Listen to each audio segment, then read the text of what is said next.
Assalamualaikum warahmatullahi wabarakatuh. Sahabat muslimah, kita berjumpa kembali di program Suara Perempuan Muslimah, program kesayangan kita semua.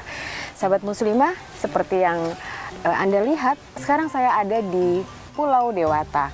Dan saat ini kita akan berbincang banyak hal, masih seperti program Suara Perempuan Muslimah lainnya, kita akan bertemu dengan sosok muslimah yang inspiratif. Kalau kita bicara, mendengar cerita tentang dokter kandungan. Dokter kandungan itu selama 24 jam mereka harus dituntut untuk siap siaga. Karena melahirkan itu tidak mengenal waktu. Dan yang menariknya, mereka juga harus siap kehidupan pribadinya bahkan direnggut untuk melayani sesama mereka. Dan saat ini saya ditemani dengan dokter Ahadia Yumi Kartika Sasi. Ya, gitu ya, spesialis obstetrik dan ginekologi. Oke, ibu dokter spesialis kandungan. Assalamualaikum dokter. Waalaikumsalam warahmatullahi wabarakatuh. Sahabat Zakat TV, senang sekali ya saya jauh-jauh datang dari Jakarta dan berhasil untuk bertemu dengan dokter Yumi. Alhamdulillah. Dokter Yumi ini adalah dokter kandungan perempuan pertama di Bali. Di Bali ya dokter ya, gitu. Waktu periode tahun 2006 ya, 2006. Yang pertama kali saya dokter perempuan yang ada di Bali. Itu riset dari keseluruhan, ya, keseluruhan di Indonesia. Kalau kita masuk di satu angkatan mungkin cuma 2 atau 3 perempuannya. 8-nya laki dari 10 ya, misal seperti itu. Cuman pada waktu itu memang saya memilih untuk di Bali karena memang ya lebih santai suasananya. Dan waktu itu memang sebelumnya memang saya sudah pernah di Bali dan saya jatuh cinta di Bali. Akhirnya saya ingin tinggal dan berkarya di Bali. Di Bali. Tapi dokter, sebenarnya kita juga ingin tahu ya. Kita kan tadi bicara tentang obgyn. Emang apakah spesialis kandungan itu adalah cita-citanya dokter? Sebenarnya nggak sempat terpikir untuk saya menjadi seorang obgyn. Pada awalnya hanya ingin jadi dokter aja. Dokter aja cukup? Dokter umum aja. Jadi saya nggak pernah berpikir apa itu obgyn, tuh nggak ngerti dulu ya. Kenapa? Jadi, saya pengen jadi dokter dulu Karena awal-awal. Karena mama saya selalu memotivasi saya untuk jadilah seseorang yang bisa mampu menghasilkan sesuatu dari tangannya. Contoh, dokter, kamu mau jadi, waktu saya lulus SMA ya, ditawarinnya mau jadi dokter, mau jadi penjahit, atau mau jadi tukang masak. Hanya 3 itu aja. Ya namanya anak SMA ya Mbak Devi ya, jadi habis lulus SMA itu kan tukang masak nggak ada titelnya gitu kan. Kalau tukang jahit juga nggak ada. Ya udah, yang ada titelnya itu dokter aja Mas. Ya udah, dari dokter itu adalah skill. Ternyata mama saya mengarahkan ke arah skill. Jadi kita harus bisa melakukan sesuatu dari kedua belah tangan kita sendiri, sehingga orang datang mencari kita. Kan sama tukang jahit, tukang masak juga gitu kan. Sama seperti dokter juga, dan melayani gitu. Tapi jadi, waktu itu mama atau ibu di sini kasih tahu nggak? Tapi kamu mesti siap ya untuk melayani, karena namanya melayani itu tidak kenal waktu kan? Oh, karena ibu saya backgroundnya bukan orang medis ya. Ibu saya seorang ibu rumah tangga dan dosen. Jadi nggak ada diberi gambaran apapun. Oh, jadi pemikiran beliau juga sederhana sekali ya? Sangat sederhana. Cuman mama saya selalu menekankan, kamu harus jadi. Apapun pilihannya, kamu harus jadi dan harus selesai. Itu aja, selalu mama saya tekankan begitu. Akhirnya belajar kedokteran, jadi dokter. Masuklah saya FK, masuk kedokteran di Universitas Yarsi, dan jadilah dokter. Yarsi Jakarta ya? Yarsi Jakarta. Jadi dokter. Pada saat jadi dokter, apakah yang tadi, oh iya, sudah nih jadi dokter, itu benar-benar dirasakan dokter Yumi dan ibu, nanti bisa dibuktikan, atau apa? Akhirnya dokter Yumi merasakan, loh kok ternyata banyak ya ini tuntutan-tuntutan yang aku harus jalankan. Waktu gitu. itu belum masih mabuk tuh, masih masuk DR gitu ya, keren ya. Keren gitu. Dah setelah itu saya ditugaskan di Kalimantan Timur. Kalimantan Timur, oke. PTT itu istilahnya PTT ya, Inpres dulu, itu 3 tahun. Saya di Kalimantan Timur di Kabupaten Kutai. Itu berarti di daerah pelosok ya? Di daerah pelosok. Disitulah saya merasakan betapa artinya seorang dokter. Di situ betul-betul saya ditempa menjadi seseorang yang lain daripada yang saya bayangkan. Jadi betapa kita dibutuhkan. Apa ya, kalau kita boleh ngobrol, tapi ini mencoba untuk merenungkan, apa kegiatan-kegiatan yang tadi Dokter Yumi lakukan pada saat masih kecil ya, SMP, SMA, yang sudah berkaitan dengan alam, itu kan secara tidak langsung menempa kepribadian Dokter Yumi ya, yang jadi nggak kenal menyerah, begitu dapat tuntutan bukannya malah against, malah mundur, tapi justru oh ini memang aku harus jalan nih. Apa seperti itu dokter? Iya betul. Itu jadi setiap ada sesuatu hal yang sulit yang ada di depan saya selalu bertanya, apakah ini harus saya lewati? Apakah saya? Dan ketika itu juga saya harus berkata saya mampu. Oke. Insya Allah. Karena apa? Kalau saya nggak mampu itu tidak akan ada. Selalu Dan selalu tidak.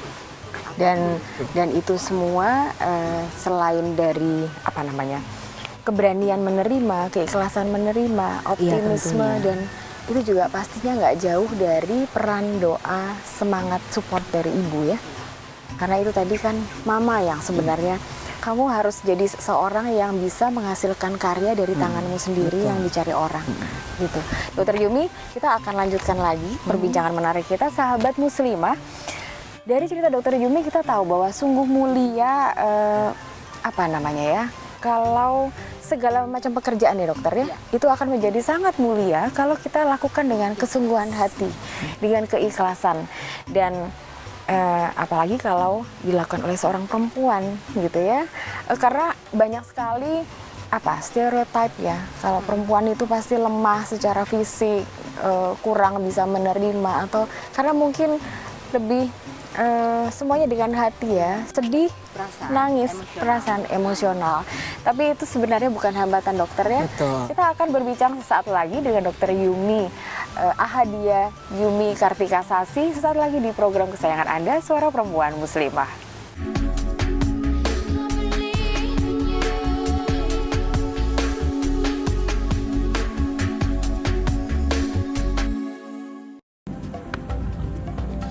Semangat kemenangan harus berasal dari sportivitas yang datang dari hati. Saya Bawang Pamungkas, saya zakat di Dompet Duafa. Keluarga adalah sumber inspirasi saya. Kehangatannya datang dari hati. Saya Inneke Koesherawati, saya zakat Dompet Duafa. Berbagi memudahkan rezeki, karena datang dari hati. Saya Ipo Santosa, zakat di Dompet Duafa. Dompet Duafa.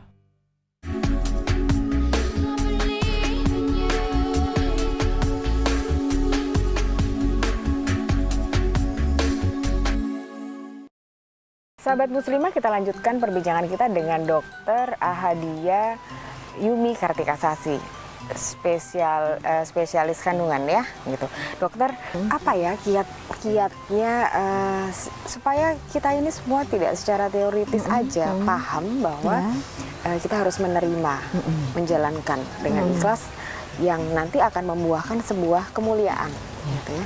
Apalagi yang berkaitan dengan profesi sekarang. Dokter punya kiat apa? Saya selalu berusaha untuk menjadikan atau merasakan gimana sih kalau saya jadi pasien itu. Jadi memposisikan diri kita sebagai pasien. Ya, betapa seorang pasien yang mengharapkan dokternya datang, mengharapkan dokternya segera melihat dia, memeriksa dia, seperti itulah.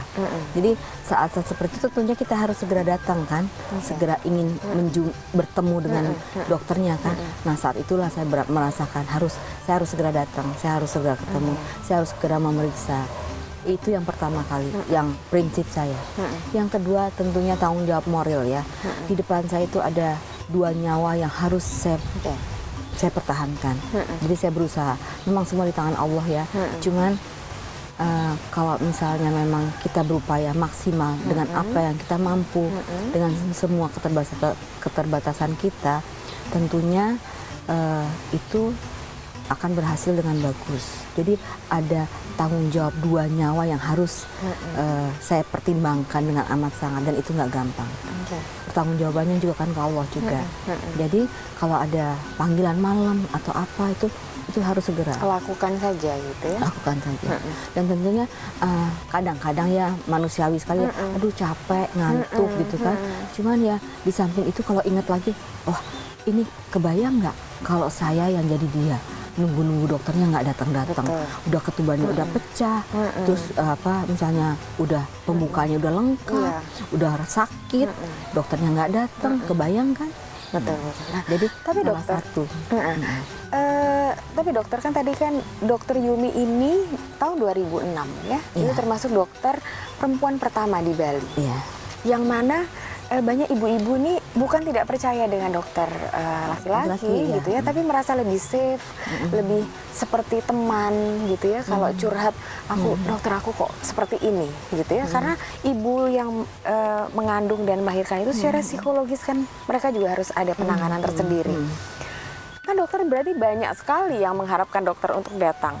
Sementara kita tadi tahu 24 jam itu kita tidak bisa menebak apakah dia lahir jam 1, melahirkan jam 1, jam 2 gitu. Ada waktu-waktu yang ternyata ada 2 pasien atau lebih yang ternyata mengharapkan dokter datang. Betul.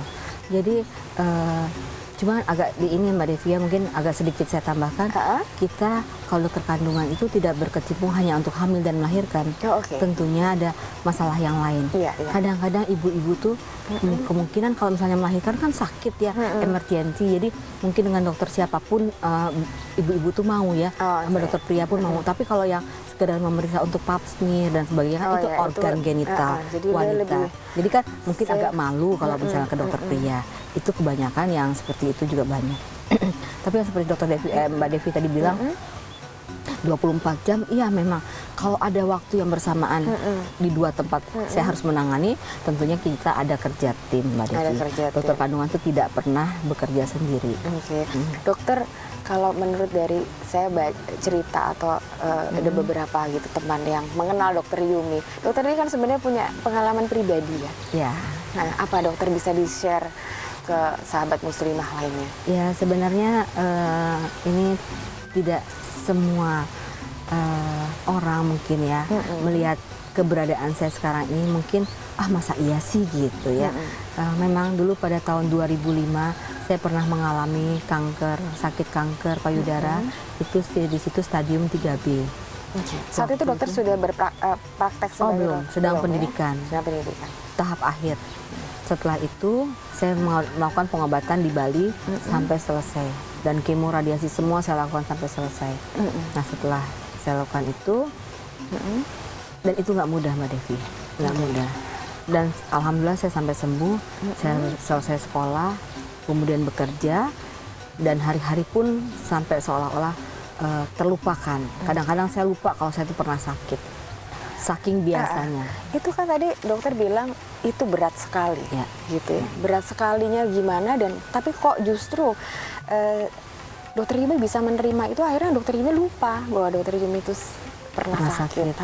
Ya waktu berat, gimana nggak berat ya Mbak Devi ya. Saya harus menjalani kemoterapi setiap sebulan sekali. Kemudian saya melakukan radiasi sampai 25 kali. Tapi itu tidak mengganggu studi, padahal itu sudah akhir ya. Saya cuti. Cuti. Akhirnya cuti 4 bulan sampai 5 bulan sambil saya mengerjakan tesis. Saya mengerjakan tesis sambil saya terapi. Jadi saya lakukan 2 kegiatan itu ya sedikit-sedikit ya. Cuman saya kaget pertama, kenapa sih saya harus terkena ini? Pada akhirnya saya merasakan, dan saya baca-baca buku, kemudian mendengar nasihat-nasihat dari beberapa teman. Ternyata Allah itu sangat sayang pada orang-orang yang sakit, dan Allah itu begitu dekat dengan orang-orang yang sakit. Dan saya merasakan tidak ada rasa keyakinan yang lebih dalam daripada itu. Ternyata Allah itu memang ada dan bisa mampu membuat apapun juga yang beliau kehendaki. Dan ketika saya sembuh pun akan seperti itu. Tapi itu berat loh dokter. Dokter mengalami itu saja, menerima itu saja sudah dituntut untuk legowo ya. Iya. Kemudian meskipun ambil cuti, dokter harus menyelesaikan tesis gitu kan, itu harus ada konsentrasi, sementara ini harus menerima, sementara ini juga ada proses berpikir gitu.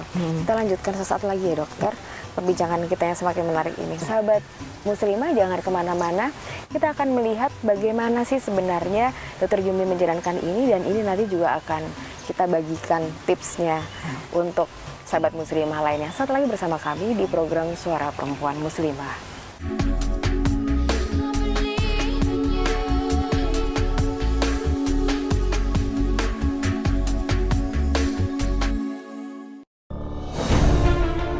ketika keindahan dunia merebak keselarasan, berbagi kemesraan. Ketika sejuta tangan merangkai kebahagiaan dalam kehidupan yang harmoni. Ketika zakat Anda wujudkan indahnya dunia.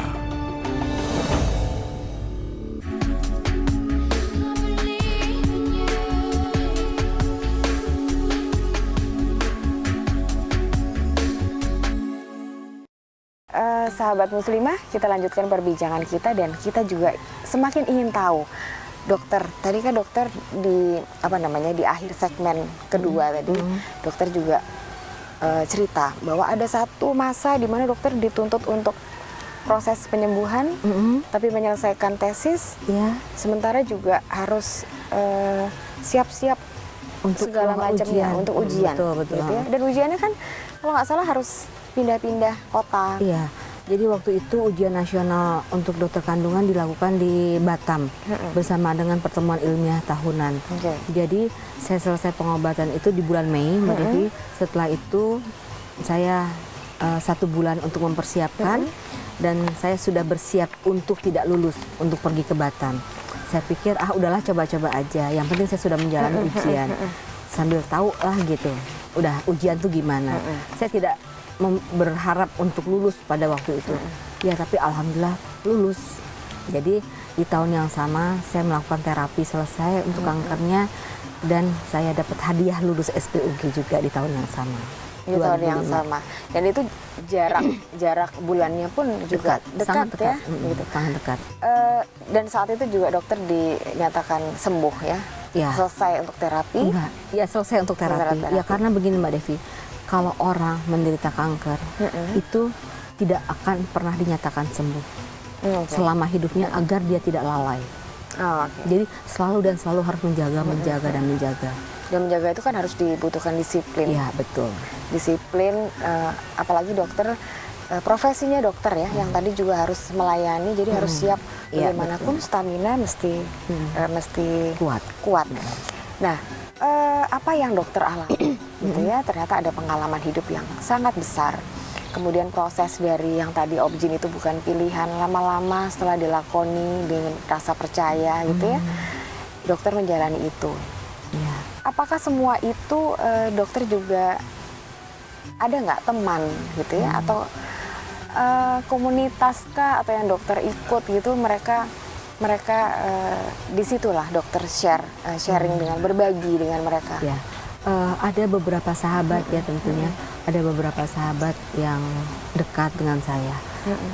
Cuman selama ini yang terdekat tentunya suami dan kakak saya, mama saya itu terutama. Ayah saya sudah nggak ada sejak saya SMA dulu, sudah meninggal beliau. Jadi yang sangat berperan untuk membentuk karakter saya itu betul-betul adalah kakak saya dan mama saya. Jadi selama ini beliau yang selalu mensupport saya dalam kondisi apapun juga. Dan mereka tidak pernah menganggap saya sebagai seorang yang pesakitan. Mereka menganggap saya selalu normal, selalu bisa dan selalu biasa. Jadi ya saya sangat terbiasa. Jadi saya tidak pernah merasa saya sakit, saya ada handicap sesuatu, nggak pernah. Nah, kalau untuk dokter Yuni sendiri dengan pasiennya dokter Yuni gitu ya, kita kembali pada profesi. Itu akhirnya kan dokter kan cinta ya sama pekerjaan ini gitu ya. Meskipun dengan berbagai kesibukan. Gitu. Itu kecintaan itu ada nggak dokter wujudkan juga akhirnya dengan profesi dokter ini, dokter berkarya yang lain gitu. Saya baca dokter juga membantu teman-teman atlet judo. Iya, dan saya sangat memberikan perhatian khusus pada para atlet. Jadi saya waktu itu masih sempat menyempatkan diri untuk bisa membantu untuk konsultasi kesehatan, pemeriksaan, dan dipercaya oleh teman-teman di KONI untuk membawa kontingen menyertai atlet kontingen PON ke Kalimantan Timur, ke Palembang juga pernah.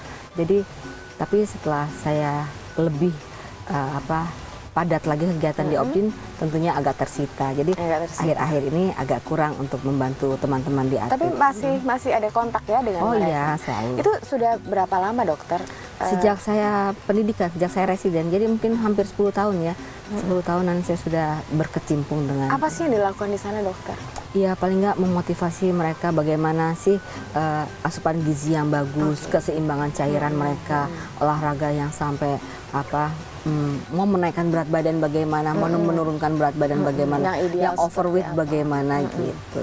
Seputaran itu saja membantu karena posisi saya di situ sebagai dokter umum, bukan sebagai dokter obgyn. Tapi spesifiknya untuk keadaan-keadaan atlet tertentu yang harus menunda haid seperti kita kalau mau pergi haji ya akan saya bantu di situ. Di balik kesibukan itu gitu. Itu kan kalau waktu kita kecil kita belajar di institusi pendidikan ya. Terus orang tua kita juga ngajarin gitu untuk untuk mendukung pelajaran yang kita dapat di sekolah. Nah, sekarang dokter sudah jadi. Gitu ya, dokter sudah punya profesi sebagai dokter. Dokter ini konsep belajar itu menurut dokter Yumi itu apa sekarang? Satu hal yang tidak pernah boleh diabaikan. Menjadi orang pintar itu mudah. Tapi menjadi orang baik, manusia yang baik itu yang nggak mudah. Baik ini maksudnya gimana ya dok? Dalam arti kata kita bertutur kata santun, tahu posisi kita di mana, yang muda, yang tua itu kayaknya udah hampir itu ya, rambu-rambunya tuh udah nggak kelihatan. Jadi yang muda seenaknya aja sama yang tua. Tata krama itu, budi pekerti lah dulu pelajaran kita budi pekerti itu yang seharusnya diterapkan. Mungkin maksudnya adik-adik kita gitu ya yang sekarang itu bersikap enak itu sebenarnya itu apa ya kalau bisa dibilang entah kamuflase atau apa supaya nyaman tadinya seperti itu mungkin ya gitu supaya tapi tidak tampilannya menjadi tapi akhirnya jadi di luar batas kan seperti itu. Nah itu yang kadang-kadang menjadi sesuatu yang absurd atau sesuatu yang sumir begitu. Nah itu yang batasan kita sebagai orang tua, apalagi sebagai ibu gitu ya. Ada nggak dokter juga yang kalau kita memberi nasihat sebenarnya bukan memberi, tapi kita ini sendiri juga belajar, begitu juga? Iya betul. Dan saya selalu menekankan prinsip pada anak-anak saya tidak akan melakukan hal yang saya bilang sama kamu salah, tapi saya tidak bisa melakukan yang benar. Saya tidak akan menyalahkan mereka. Jadi tapi tidak mendudukkan posisi kita menjadi yang paling benar, maksudnya betul. begitu. Jadi saya boleh menyalahkan, tapi saya bisa memberikan ini salah, ini yang benar loh. Dan saya melakukan hal yang benar itu. Jadi memberikan pandangan dan contoh. Oke. Nah, tapi dokter menjadi contoh itu berat loh. Iya, betul. Kan? Sementara kita sendiri juga sedang penuh mencari keterbatasan, betul. Dan kita juga mencari di luar sana tuh siapa ya ini yang aku bukan siapa ya artinya oke, ini aku contoh sekian persen, aku contoh sekian persen terus memberikan kepada. Kadang-kadang saya juga bilang sama anak saya, kalau bunda gini jangan ditiru loh, kalau bunda malas jangan ditiru loh, kadang-kadang begitu. Nah, kalau misalnya saya melakukan suatu hal yang mungkin kira-kira membuat mereka itu ya termotivasi, ya saya bilang kayak bunda tidak pernah berhenti bekerja, bunda tidak pernah mengeluh untuk bekerja. Saya katakan jadi bagaimanapun gitu ya, meskipun kita tidak bisa 100% bilang bahwa kita benar gitu ya, tapi kita juga tetap mendudukkan diri kita sebagai contoh untuk mereka. Ya alhamdulillah kedua anak saya dan suami saya sangat mengerti dengan profesi saya, sangat mendukung profesi saya dan mereka terutama sangat mengerti ya. Jadi nggak pernah mengusik, nggak pernah menuntut bunda ini, bunda mau ini, nggak pernah. Apalagi terutama waktu ya. Saya sangat menyadari begitu ada waktu luang saya selalu ingin bersama mereka. Dan mereka semua sekarang ada di Bali atau ada di Bandung? Di Bandung. Sekolah di Bandung sama papanya. Iya, dokter terima kasih banyak. Salam hangat buat keluarga. Tetap terjaga staminanya, tetap berkarya gitu ya. Dan sahabat muslimah selama kurang lebih 30 menit dokter. Terima kasih waktunya. Alhamdulillah. Gitu. Kita sudah berbicara panjang lebar dengan Dokter Ahadia Yumi Kartikasasi, spesialis kandungan. Dan dari sini kita belajar keikhlasan dokter. Kita juga belajar tentang bagaimana kita menerima dan menjalankan itu tidak semata-mata hanya sebagai profesi, tapi adalah wadah yang dipercayakan Allah kepada kita untuk berkarya. Kita akan bertemu kembali di episode mendatang dengan sosok muslimah yang tidak kalah inspiratifnya dengan Dr. Yumi. Dan tetap di acara kesayangan kita, Suara Perempuan Muslimah. Wassalamualaikum warahmatullahi wabarakatuh.